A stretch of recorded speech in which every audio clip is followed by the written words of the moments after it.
Read. And cause offenses. They cause offenses. Read. And these spirits shall rise up against the children of men. And it says, they shall rise up against the children of men. And against the woman, because they are proceeded from them. Because they proceeded from them.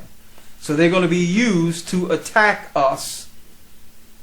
We have to pray to the Most High to be delivered from them, because they will be in this earth until Christ come to take them out. Speaking of that, an example of that, let's go to Matthew 8 and 29. Yeshua running into one of the children of the fallen ones, who we know were once Nephilim but are demons now.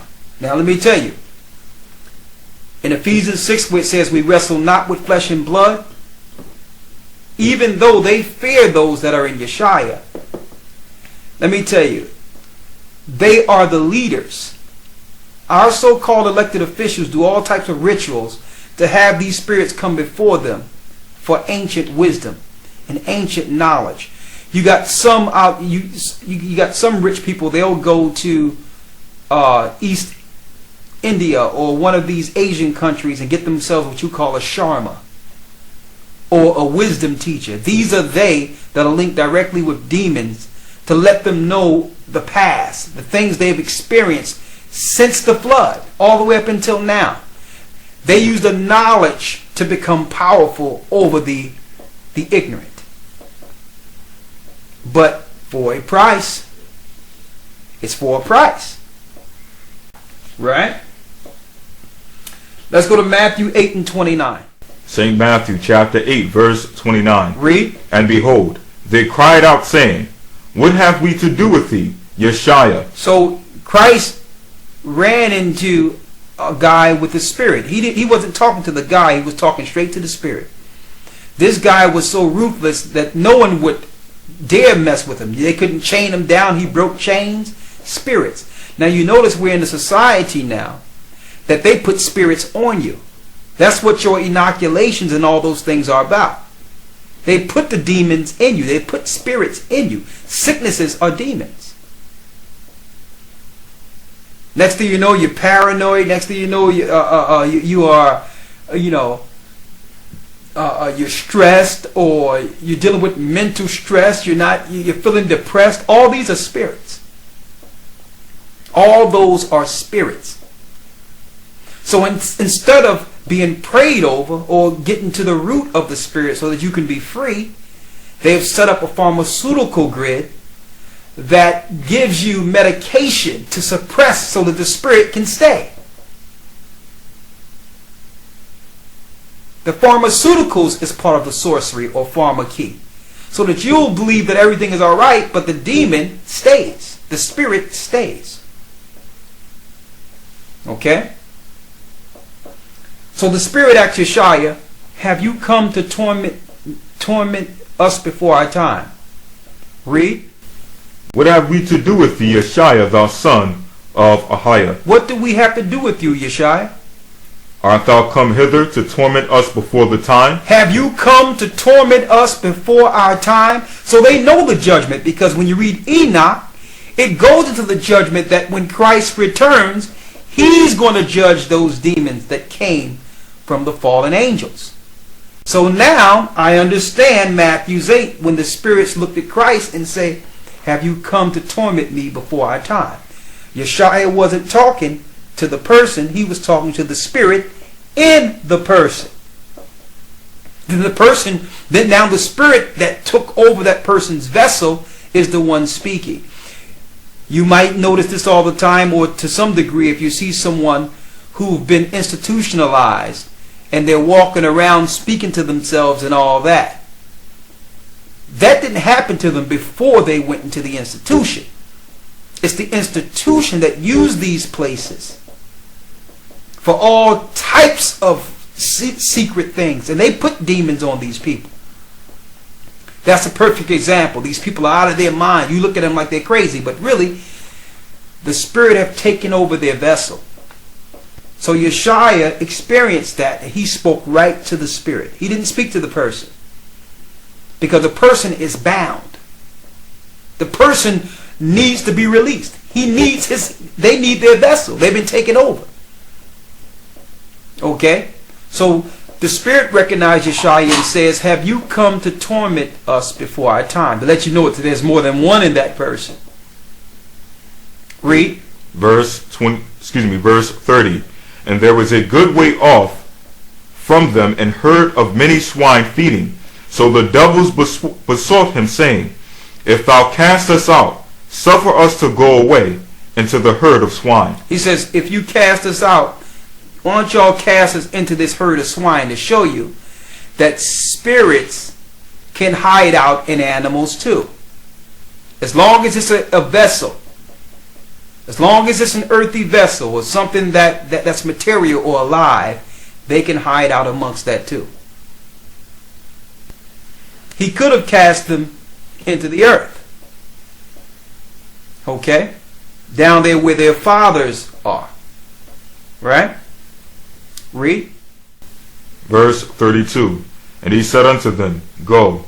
And when they were come out, they went into the herd of swine, and behold, the whole herd of swine ran violently down a steep place into the sea. So you notice that once it's in something, the reaction happens almost immediately.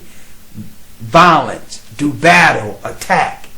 No sooner they went into these swine, the swine ran. Read. And perished in the waters. And perished in the water, to show you that the end of usually whatever thing they deal with, whatever vessel they deal with, usually the end of it is death. Okay? So now, they wanted to go into the swine, because the swine was near where Christ was. And they say, okay. And they drove the swine into the water. Why? Because once the animals die, they can go and find hosts. They didn't start in that man that Christ seen. They didn't start in that man. That was just a host. What were the swine? The swine were just hosts. So they killed the swine so they can go find people. And this is how they operate. Have you come to destroy me before our time? So that's letting us know that they have a short time. They know that one day their time will run out. It's just how many people they'll take with them.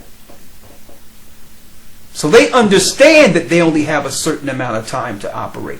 They're just making us believe that we have more time than we have.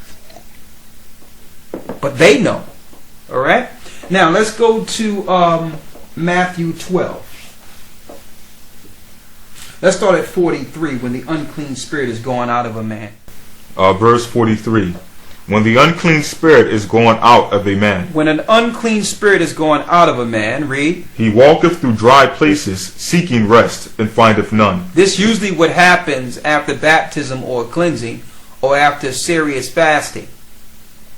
What happens? The spirit leaves you.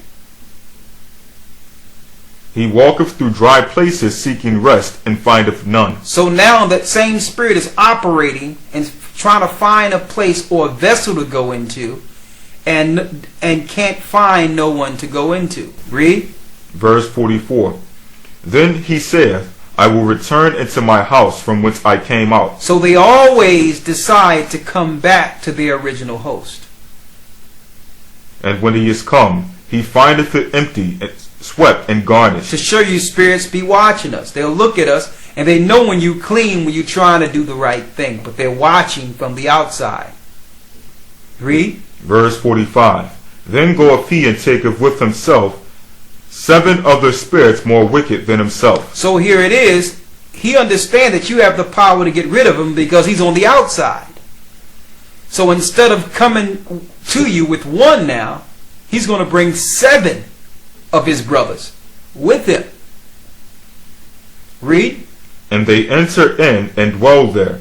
And the last state of that man is worse than the first. Even so shall it be also unto this wicked generation. So that's crystal clear. Now Christ, Yeshua, was giving the disciples examples of how the spirits operate, what they do. Okay? Now, how does this translate to us? Because we know they be on the outside watching, looking to get in. So Yeshua gave the disciples key information so that they can battle them. Usually, I'm going to tell you, they usually come in through some type of emotional trauma.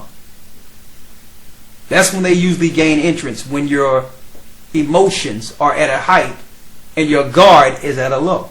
I'm going to give an example of that. When someone is doing something against you, or when you try to do something back, that's when you know, okay, it's starting to affect me. That the spirits just need a way in. And it usually starts by an attack, battle, or an offense. Somebody did something to you that had the spirit. But when you do it back, now the spirit is no longer on that particular person. Now, it's easier to explain than to execute when it's you're the one being done wrong. Okay? You can explain it once you sit back and examine it and talk about it, but when it's you really, no one can tell you that, okay, something is happening with you. You actually, a spirit is about to use you. See, and if we all, not just you, if we all operate like Christ told the disciples, when it happens, there will not be murder.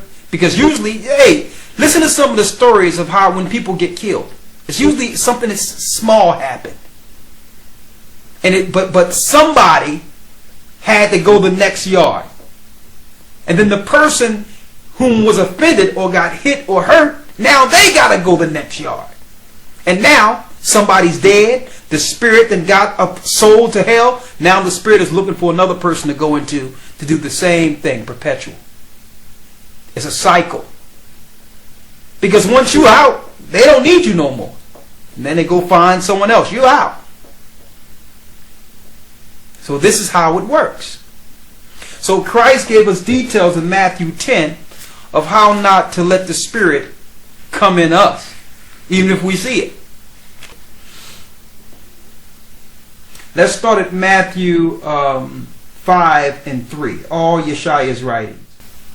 St. Matthew chapter 5 verse 3. Blessed are the poor in spirit, for theirs is the kingdom of heaven. Blessed are they that mourn, for they shall be comforted. Blessed are the meek, for they shall inherit the earth. Blessed are they which do hunger and thirst after righteousness, for they shall be filled. Blessed are the merciful, for they shall obtain mercy. Blessed are the pure in heart, for they shall see the Most High. Blessed are the peacemakers, for they shall be called the children of the Most High. Blessed are they which are persecuted for righteousness' sake, for theirs is the kingdom of heaven. Blessed are ye when ye shall revile, when men shall revile you, when men shall revile you, and persecute you, and shall say all manner of evil against you falsely for my name's sake. And say all types of evil things against you falsely for Yeshua's sake. Read. Verse 12. Rejoice and be rewarded, rejoice and be exceeding glad, for great is your reward in heaven. For so persecuted they the prophets which were before you. Now you can do one or two things. You can react to what someone is doing to you, or you can understand that this is part of the trial. This is part of what it takes to make it. If you get caught up into it, what's going to happen? You understand? That spirit is now going to use you. It's going to go further into it. Read. Verse 13. Ye are the salt of the earth. But if the salt have lost his savor, wherewith shall it be salted?